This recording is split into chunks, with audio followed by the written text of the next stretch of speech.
Some people pick fights over lawn ornaments. In Oakwood Heights, ours would be a 10-year-old's backpack. Bright red, streaks of electric blue emblazoned with Marvel heroes. This backpack was Ethan's new treasure. He'd received it for his 10th birthday and strutted around the house like he'd just discovered a portal to another universe. I never imagined it would spark a neighborhood war, but life has a way of surprising you. We'd only been in Oakwood Heights for 3 months.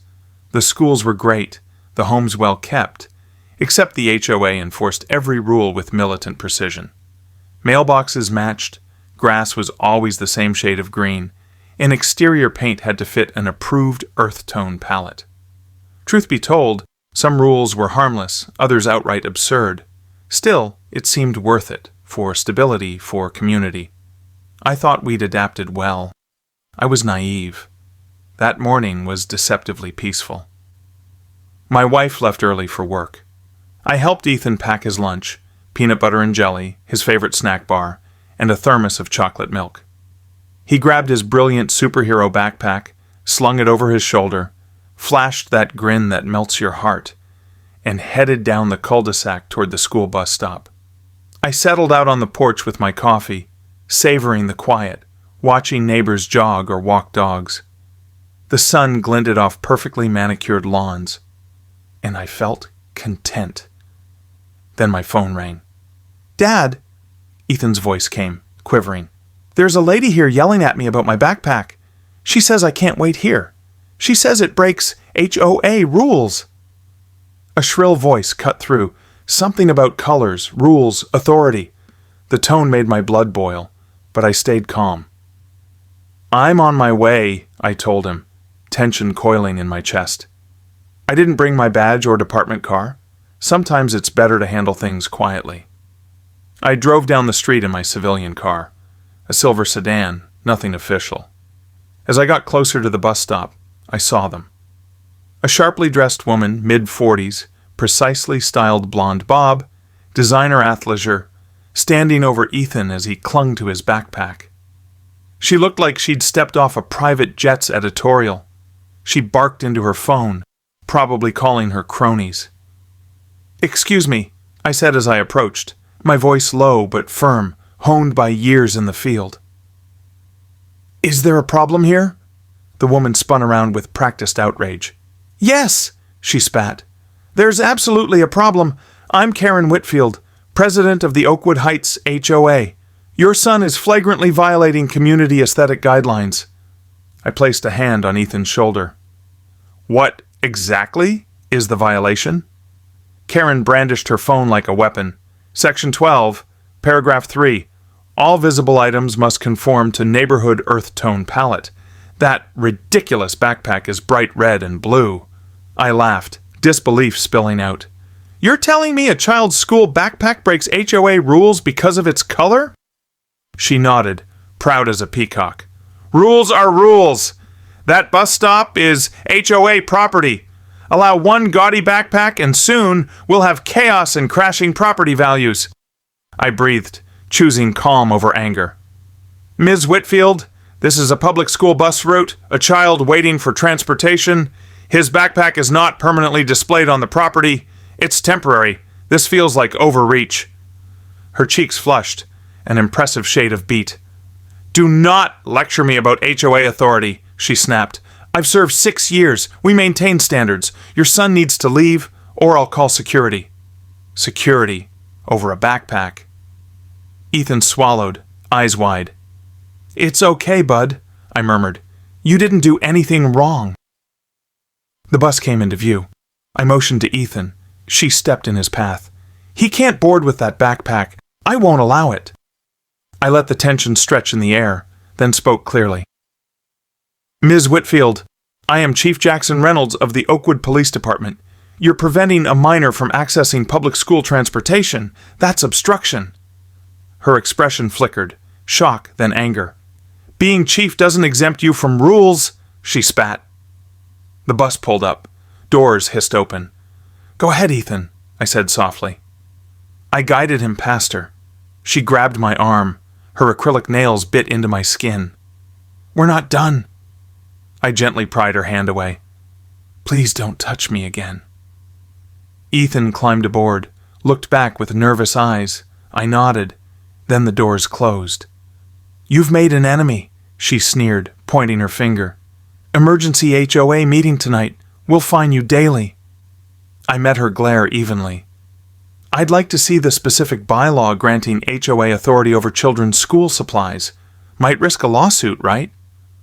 Her face twitched, a flicker of doubt. It's the aesthetic guidelines. I nodded. Interpretation is discretionary, I see. I'll bring the county code enforcement officer to our meeting, if allowed. That did it. Her composure faltered. Just a fraction. Then she spun and marched home like a corporate general retreating from the battlefield. That afternoon, I made some phone calls. Family attorney, neighbors who'd endured smaller versions of this. By evening, I had statements, a pattern of harassment, a belly full of resolve. 7 p.m., community clubhouse. I arrived early, in full uniform. Not my usual style, but sometimes visual reminders matter. Karen was there, flanked by loyal board members. As she started talking, she paused mid-presentation when she saw me. Good evening, I greeted calmly. Board murmured. A few neighbors snickered, something about a cop at an HOA meeting. I didn't flinch. This isn't jocular, Chief Reynolds, Karen growled. It's about standards. She launched into a slideshow, a dramatic close-up of Ethan's backpack. This garish thing hurts property values, she declared. She looked to me, expecting applause or submission. Instead, I stood with my folder. Thank you, Ms. Whitfield. But there are bigger issues to address first. I opened the folder. This morning, you physically prevented my 10-year-old from boarding the bus. Grabbed him. I have 2 witness statements. Murmurs rolled through the room. I continued. You grabbed me too. Left red indentations on my arm. I rolled up my sleeve. Under state law, that's simple assault on a minor. Also, obstructing a child's access to public education violates state statute. Karen rose, hands flailing. Preposterous! I was enforcing the rules! I held up a hand. Ms. Whitfield, HOA bylaws do not supersede state law. They do not grant the power to detain anyone, especially children. I addressed everyone there. There's no covenant clause about temporary personal effects. Color palettes apply to permanent structural facets, fences, shutters, siding, not backpacks. I closed the folder. I'm not pressing charges yet, but I reserve the right.